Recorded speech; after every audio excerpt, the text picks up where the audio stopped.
Hello, everyone. I'm James Zervios, OAC's Vice President and Chief of Staff, and welcome to Fresh Perspectives.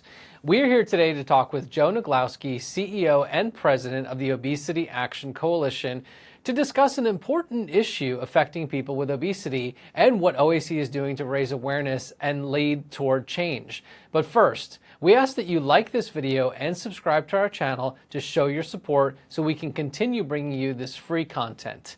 Now, let's bring on Joe. Welcome, Joe. Hi, James. How's it going? Good. How are you? Good, thanks.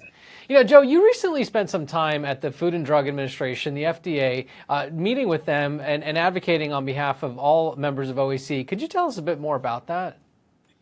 Yeah, thanks, James. And so there was a small group of us, including myself, Ted Kyle, former OAC chair, as well as Tony Camuzzi and Dr. Jamie Ard from the Obesity Society, and Dr. Bill Dietz from the Stop Obesity Alliance. Got to spend some time at FDA, and specifically we got to spend some time with FDA Commissioner Califf.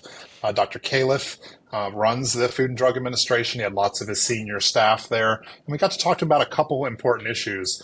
And one, of course, is a very simple one. You know, we call medications for obesity anti-obesity medications, but the FDA still refers to them as medications for weight.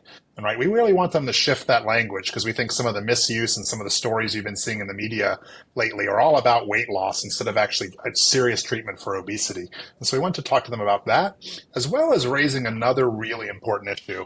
And that's simply that people with obesity actually aren't oftentimes studied when it comes to medicines for conditions other than obesity and diabetes and COVID. We don't actually look at them in the clinical trials to make sure medicines actually work for them. And so we were challenging the agency to make sure that they include more people with obesity in their clinical trials.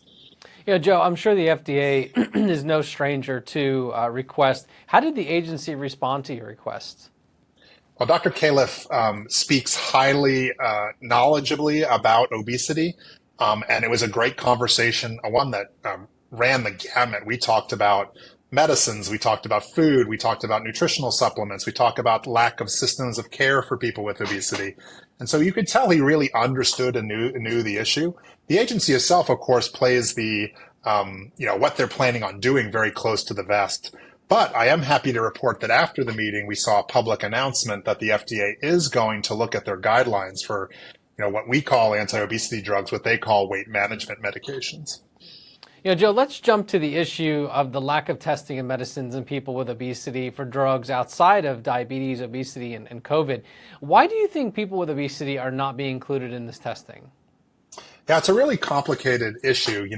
I think oftentimes it could be that pharmaceutical companies are trying to conduct their clinical trials as easily as possible. So they're trying to avoid some of the complications and some of the challenges that you might have from people that have more severe health problems being included in those clinical trials. It also could be somewhat based in bias. And really our hope is to make sure that we include diverse body sizes in these clinical trials to see if actually medicines work, meaning they're effective enough, or to find out if they're too effective, because I don't think we should jump to the assumption that medicines will underperform just because you have a larger body. We have some examples of some medicines that overperform because they get stored in body fat, and therefore that can be an issue as well.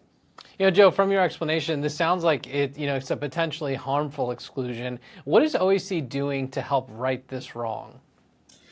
Yeah, it's a great question. Of course, we're doing meetings like the one we just did with the FDA. You've actually seen on our website a blog post around some specific medications that could be problematic. And you're going to see future articles and more education around this topic. And of course, we'll always keep up this advocacy, that pressure. And by the way, that pressure doesn't only go to the regulatory bodies. We're also going to challenge the pharmaceutical companies themselves to say, hey, you know what? You shouldn't be excluding people with obesity from your clinical trials. And that's all we're simply asking, right? Include a diverse group of people in your clinical trials, because then we can know whether or not the medicines work too poorly or too well in populations that live with obesity. You know, Joe, it sounds like OAC is covering a lot of bases, but for those that are tuning in and watching this, what can our members and viewers do? So I think it's really important that anytime a healthcare provider prescribes a medication to you, that you have a conversation with them saying, hey, what do we know about how these medicines perform in someone with a larger body, right? You don't want to know the pros and cons of every medicine, but also ask that question. And if your doctor doesn't know the answer, challenge them to talk to a pharmacist or a PharmD around that topic to say, what do we know? And have people with obesity actually been included in these clinical trials so we can know if this medicine works? And again, to be very clear here, some medicines underperform, but some overperform, right? So this isn't just about saying that these medicines aren't going to be good enough or you need a higher dose, because that is actually not always the case. In some cases, you actually need less medicine. Examples of medicines that may underperform include those in the mental health space, as well as medicines for treatment of cancer. But we also know that there's some data around some of the antifungals actually overperforming in people with obesity. So it's important that you find the right balance and you talk to your doctor about it. Well, Joe, thank you for chatting with us today about this very important topic, and thank you for all that you do and all that the members do in the advocacy realm, fighting for equality, access to care, and a lot more. Thanks for having me today, James, and thanks for letting me share our perspective on this issue. Thank you. And thank you for tuning in. Now we'd like to take a moment to extend our heartfelt gratitude to all of our donors out there. It's your incredible support that makes this type of programming possible and free for everyone to join.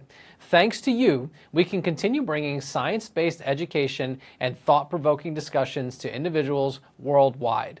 If you'd like to support our efforts, please consider making a donation today. Together, we can make a lasting impact and create a more informed and empowered community. Take care.